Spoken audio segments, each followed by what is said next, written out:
Top-notcher tips. Master your comprehensive notes. This one ang lagi kong sinasabi sa mga students ko sa review center, no? Na dapat ninyong i-master ang inyong review notes, especially during the comprehensive review.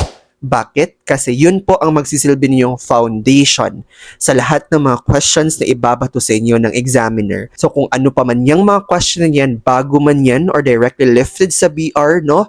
Wala kayong kaba na mafe-feel kapag mabasa ninyo yun dahil master ninyo ang inyong comprehensive notes. Lahat ng yon dun lang iikot sa inyong lecture, dun lang iikot sa lahat ng mga ituturo sa inyo ng inyong lecturer, kaya dapat master nyo po iyon. Basahin nyo siya ng paulit-ulit. Ako, during my board exam review, no, ang review notes ko ay 3. Yung notebook ko 3. And minake sure ko na babasahin ko siya ng paulit-ulit before the board exam. So binasa ko ang notes ko ng 5 beses to make sure na